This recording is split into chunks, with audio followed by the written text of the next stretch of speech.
14ই August সেদিনও গুঞ্জন ছিল যে কোনো সময় ঘোষণা হতে পারে ছাত্রদলের নতুন কেন্দ্রীয় কমিটি, কিন্তু 26 আগস্ট পেরিয়ে গেলেও এখনো আসেনি সেই কাঙ্ক্ষিত কমিটি। ফলে প্রশ্ন উঠছে, কেন থমকে আছে ছাত্রদলের কেন্দ্রীয় কমিটি, আর কবে মিলবে নতুন নেতৃত্ব? নতুন কমিটিতে জায়গা পেতে ইতিমধ্যে সক্রিয় হয়ে উঠেছেন সম্ভাব্য প্রার্থীরা। বিভিন্ন কর্মসূচি, সাংগঠনিক তৎপরতা আর নিজেদের অবস্থান জানান দেওয়ার মধ্য দিয়ে চলছে নেতৃত্বের প্রতিযোগিতা। আলোচনায় রয়েছে ঢাকা বিশ্ববিদ্যালয়ের পাশাপাশি দেশের বিভিন্ন বিশ্ববিদ্যালয়ের নেতাদের নামও। এই জায়গায় দীর্ঘদিন যারা কষ্ট করেছে, দলের জন্য পরিশ্রম করেছে এবং সামনেও যে রাজনৈতিক যে চ্যালেঞ্জ, সময় বাস্তবতায় সেদিকে মিলে সামনে ছাত্রদলকে এগিয়ে নিয়ে যেতে পারবে, তাদেরকে হয়তো সেই জায়গায় দায়িত্ব দিবে। আমরা যারা দলের জন্য কাজ করি, আমরা নেতৃত্বের প্রত্যাশী থাকি, কিন্তু দলের সিদ্ধান্তটা হয় দলের পক্ষ থেকে। আমি একটা বিশ্ববিদ্যালয়ে কাজ করছি এবং চেয়ারম্যানের সাথে যতবারই দেখা হয়েছে তিনি বলছেন যে মন দিয়ে কাজ করো, আমি সেখানে আমার কাজ করছি। তবে কমিটি ঘোষণায় দেরির কারণ কি? এ বিষয়ে বিএনপির বেশ কয়েকজন গুরুত্বপূর্ণ নেতার সঙ্গে যোগাযোগ করা হলেও কেউ আনুষ্ঠানিকভাবে কথা বলতে রাজি হননি। এদিকে নতুন কমিটিতে জায়গা পেতে আলোচনায় থাকা নেতাদের সঙ্গে কথা বললে তারা জানান, সংগঠনের সাংগঠনিক অভিভাবক বিএনপির চেয়ারম্যান তারেক রহমানের সিদ্ধান্তই হবে চূড়ান্ত।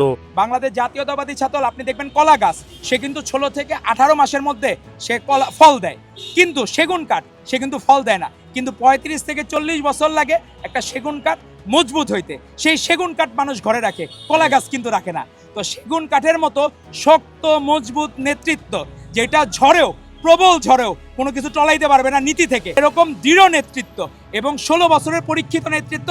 আর আমাদের মধ্যে যেই নির্বাচিত হবে, আমাদের মাননীয় প্রধানমন্ত্রী যে সিদ্ধান্ত নেবেন, আমাদের সকলেই আমরা সেই সিদ্ধান্ত মেনে নিয়ে সকলেই যে প্রেসিডেন্ট সেক্রেটারি হবে, যারা নেতৃত্বে জায়গায়, তাদেরকে সবাই মিলে আমরা সহযোগিতা করব। 17 বছর আমরা ছাত্রদল করতে পারিনি।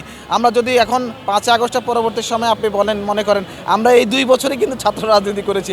আমাদের ছাত্র রাজনীতির বেসিক মর্মটাই কিন্তু এই 2 বছরে আমরা বুঝতে পেরেছি। কারণ বিগত 17 বছর আমরা আসলে বিশ্ববিদ্যালয়ে ভর্তি হওয়ার পরে ফ্যাসিস্ট শেখ হাসিনার সময় ভর্তি হয়েছে। আমরা আসলে ছাত্র রাজনীতির যে আনন্দ, যে মহত্ব, যে মর্যাদা, যে তাৎপর্য, যে গাম্ভীর্য, সেটা আমরা বুঝতে পারিনি। কোনো ধরনের চিন্তাই আমাদের কাছে কাজ করে না, কোনো ধরনের হতাশাই কাজ করে না। আমরা অপেক্ষায় আছি, যখনই এটার যথোপযুক্ত সময় উনি মনে করবেন এবং আমাদের দল মনে করবেন, তখনই এই কমিটি আসবে।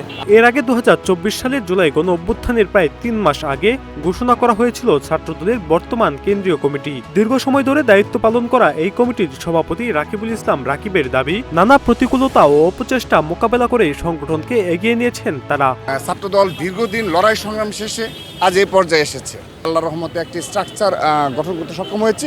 সেইখান থেকে নতুন কমিটি এসে তাকে আরও দ্বিগুণ রূপে, দ্বিগুণ শক্তিতে সাধারণ শিক্ষার্থীদের নিকট গ্রহণযোগ্য হিসাবে একটি ছাত্রদলকে উপস্থাপন করবে বলে আমি দৃঢ়ভাবে বিশ্বাস করি। তবে নতুন কমিটি ঘিরে অনিশ্চয়তা এখনো কাটেনি। নেতৃত্ব বাছে কারা এগিয়ে, কেনই বা আটকে আছে ঘোষণা এখনই মিলছে না এসব প্রশ্নের স্পষ্ট উত্তর। তাই নতুন কেন্দ্রীয় কমিটির অপেক্ষায় শুধু সম্ভাব্য প্রার্থীরা নয়, তাকিয়ে আছেন ছাত্রদলের তৃণমূলের নেতাকর্মীরাও।